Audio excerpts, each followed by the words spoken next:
شمع علم زمانے میں جلاتے جاؤ، شمع علم زمان۔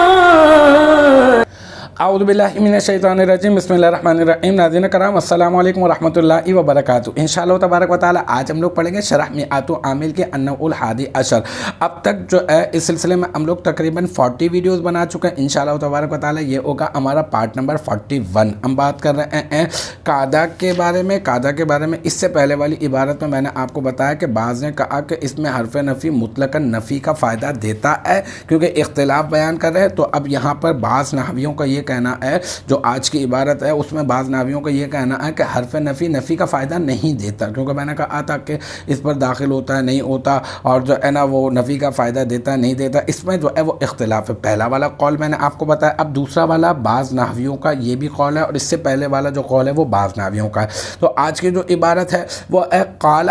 بعضهم انہ لا یفیدہ، یہ بہت آسان ہے۔ پہلے والی عبارت کے جو ہے پیش نظر یہ تو بہت ہی زیادہ آسان ہے، کیونکہ اس میں تو ذوالحال حال اور ظرف مقدم یہ سب ہمیں ملانا پڑا تھا، تو یہاں پر اتنی زیادہ پیچیدہ عبارت نہیں ہے۔ دیکھیں قال بعضهم انہ لا یفیدہ، دیکھیں قال یہ فعل ہے صیغہ واحد مذکر غائب، فعل مضارع فعل ماضی مثبت معروف، ٹھیک ہے، اور اس میں جو ہے بعدو جو ہے مضاف ہو جائے گا، ہم ضمیر مضاف الیہ راجع بسوء نحات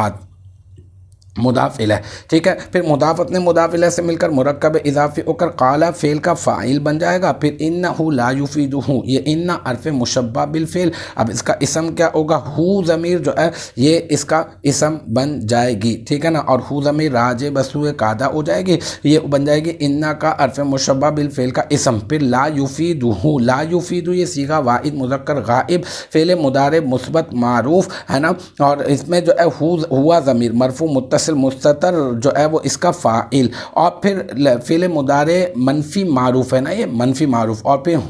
آگے جو ہو ضمیر ہے نا یہ منصوب متصل، یہ لا یفیدو فعل کا مفعول، پھر لا یفیدو فعل اپنے فاعل یعنی ہوا ضمیر جو اس کا فاعل ہے، اور یہ جو ہو ضمیر جو آگے ہے یہ اس کا مفعول ہے، پھر لا یفیدو فعل اپنے فاعل اور مفعول سے مل کر جملہ فعلیہ خبریہ ہو کر مفرد کی تعویل میں ہو کر انہ حرف مشبہ بالفعل کی خبر، پھر انہ حرف مشبہ بالفعل اپنے اسم اور اپنے خبر سے مل کر جملہ اسمیہ خبریہ ہو کر یہ بن جائے گا قال فعل کا مقولہ، اور پھر قال فعل اپنے فاعل اور مقولہ سے مل کر بن جائے گا جملہ فعلیہ خبریہ۔ تو الحمدللہ یہ ہمارا جو ہے النوع الحادی عشر کا پارٹ نمبر 41 بھی آپ نے اختتام کو پہنچا۔ مجھے امید ہے کہ یہاں تک کی جو بات ہے وہ آپ کی سمجھ میں آ گئی ہوگی۔ انشاءاللہ تبارک و تعالی نیکسٹ ٹائم اگلی ویڈیو اگلی کلاس کے ساتھ ملاقات ہوگی، جب تک آپ اپنا بہت خیال رکھیے گا۔ وآخر دعوانا ان الحمدللہ رب العالمین۔